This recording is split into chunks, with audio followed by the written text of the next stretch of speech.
Осень в маленьком городке была холодной и сырой.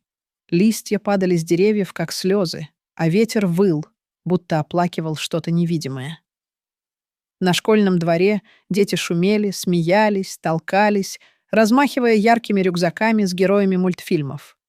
И среди этой суеты стоял он, мальчик лет 10, худой, с потрескавшимися губами и глазами, в которых было слишком много усталости для его возраста.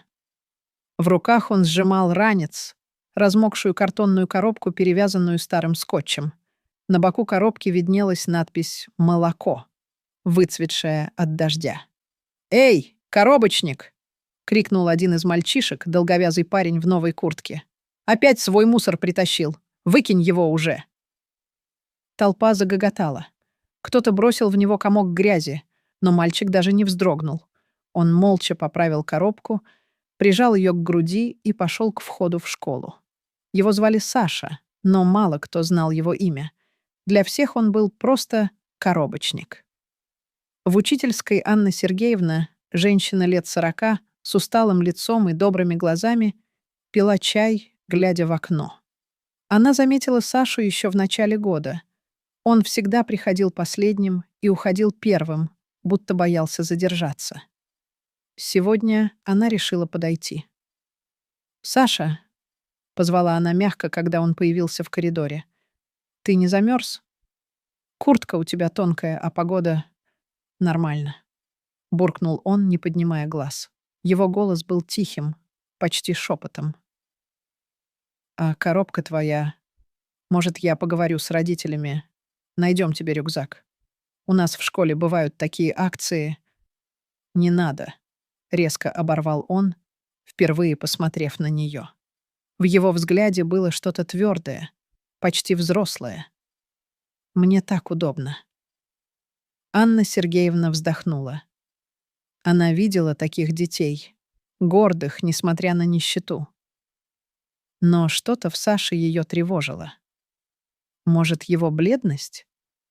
Или то, как он дрожал, хотя старался это скрыть? Дни шли, а Саша оставался тенью.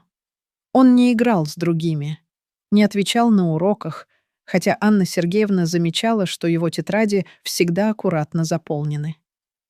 Однажды на перемене она увидела, как он сидит в углу класса, достает из коробки кусок черствого хлеба и ест его, прячась за парту.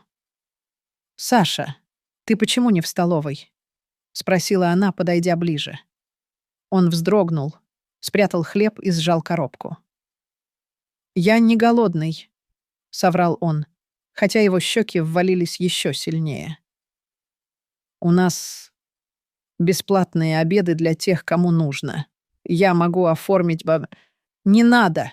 — почти крикнул он, вскочив. «Я сам справлюсь».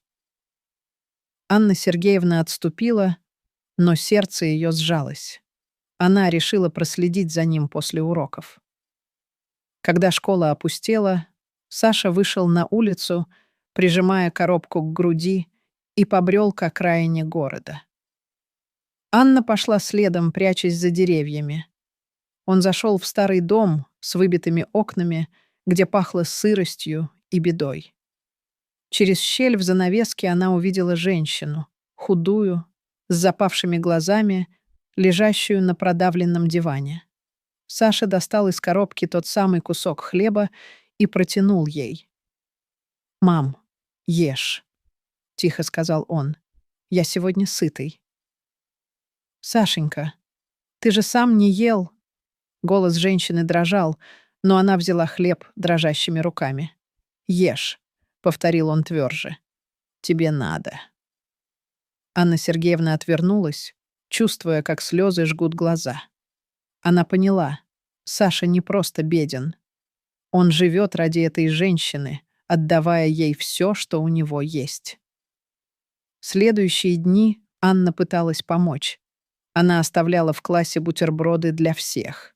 Но Саша не брал. Слишком гордый. Она подкладывала ему теплые носки в коробку, пока он не видел, но он возвращал их на ее стол с запиской. «Спасибо, не надо». Ее это злило и восхищало одновременно. Дорогие друзья, мы очень просим вас подписаться на наш канал, поставить лайк и оставить комментарий. Это действительно сильно нам помогает. Спасибо вам за то, что вы с нами. Однажды ночью Анна проснулась от странного звука за окном. Она выглянула и увидела Сашу. Он копался в мусорных баках у ее дома, собирая бутылки. Холод пробирал до костей, а он был в той же тонкой куртке и рваных кедах. «Саша!» — крикнула она, выбежав на улицу. «Что ты делаешь?» Он замер, сжимая в руках грязную бутылку. «Ничего», — пробормотал он, отступая. «Просто ночью. В такой холод».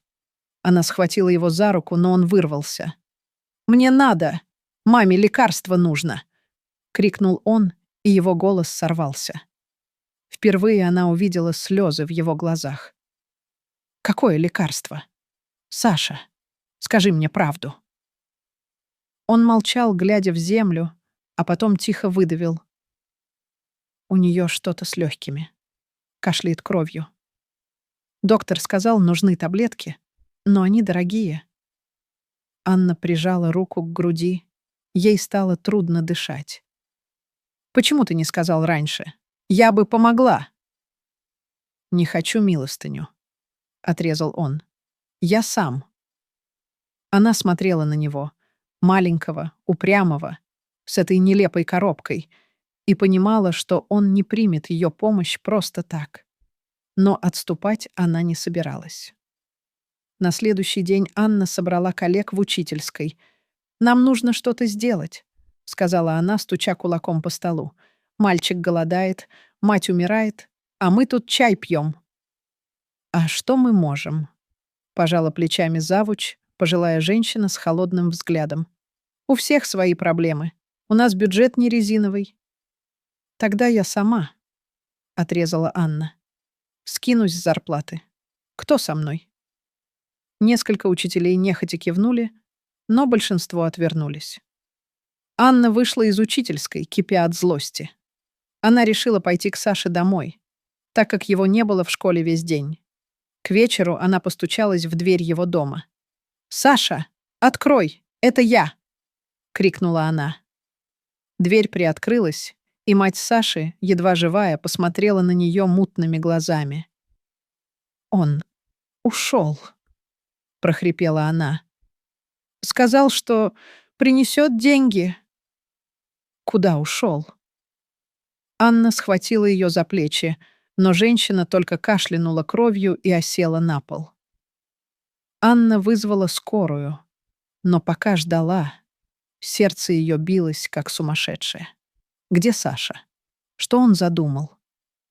Ночью пошел снег.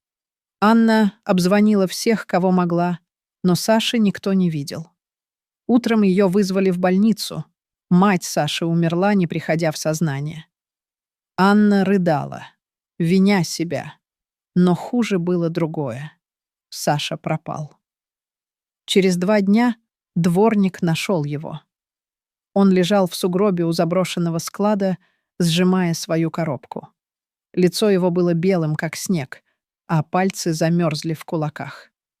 Рядом валялась горсть мятых денег. Он успел сдать бутылки, но не дошел домой. В коробке, кроме тетрадей, лежала записка, написанная дрожащей рукой. «Маме нужно лекарство. Я принесу.